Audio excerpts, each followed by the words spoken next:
Hi guys, it's Dave here again. I've got a pair of 1874 sovereigns, one a judge and a dragon and one a shield back. I've just got these to enhance my collection. This is the first shield back in my collection here. It's a Melbourne, you can see that with the M, pretty much the mint marker, pretty much at 6 o'clock at bottom, and basically at the bottom of the bow there with the lights just reflecting there as M for Melbourne. It's quite a nice coin, and I think these for me represent good value for money. It's only my own opinion, but if you look at the cost of these and how rare they are, I mean something like this, the 1874, the mintage on it is 1,373,000. Really low considering the coin's 145 years old, and I often wonder realistically how many of these are left in circulation.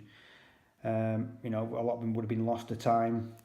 A lot of them would have been sent to America in the First and Second War, melted down, which was a travesty in my eyes, but we're lucky enough to have some of these remaining. So that's the reverse of the coin.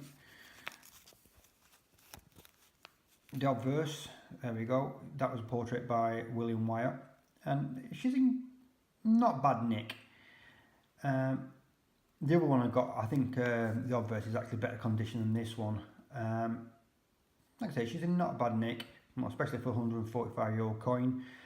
And I am getting into grading and understanding, or at least trying to understand, because it's an absolute pitfall and minefield, and the more books you read, the more you can get confused. But there's certain points that I've been looking at, especially in the coins, especially in the hairline and the high points in the hairline. You can normally see where the wear is, and it does give you somewhat of an indication of whereabouts it is in terms of its quality, whether it's very fine, extra fine, and all the nears, maybes, buts and might be's, the in-between grades. So that's the 1874 Melbourne Shield Back.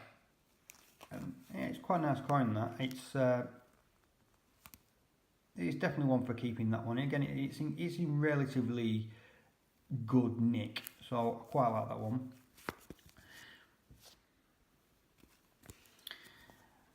The next one, 1874 George and the Dragon. Again, in pretty decent condition.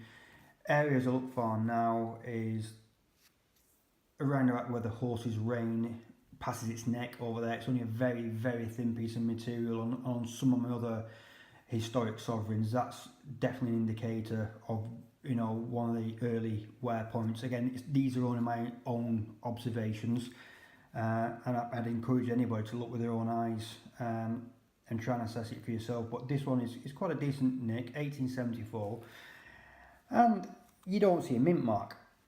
So to the less educated people out there, you'd think, oh, that's a London, and that's what I actually bought it as.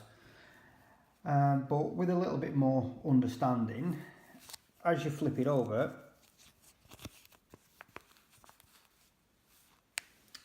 there we go. Again, in very, very good condition, this one. It's actually, the obverse is much better than the one I've just shown you. But you will see a small S under a neck, which denotes Sydney. Again, this is a learning curve for me, because, again, when you first look at a sovereign, I instantly just look above the date line, just see if there's any mint mark. So at first glance, you would expect that to be a London. It's not. It's not a problem, because I do buy my coins from reputable dealers, should we say. I've had a conversation backwards and forwards this week and sent a few photographs, and they've held their hand up and said, actually, yeah, Dave, it's definitely the wrong one. That should have been a London. The mintage of these ones, these Sydney, Australia Judge and Dragons for 1874, are 1,899,000. Again, still very, very tiny numbers.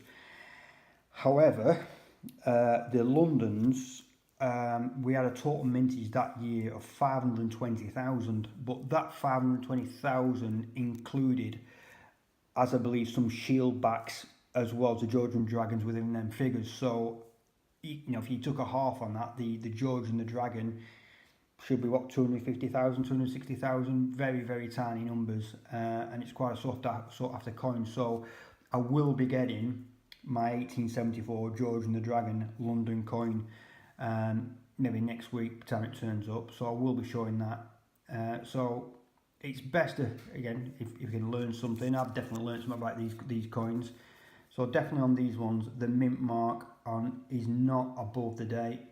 It's on the obverse under a neck. There's a little S there. I will show you some side by sides.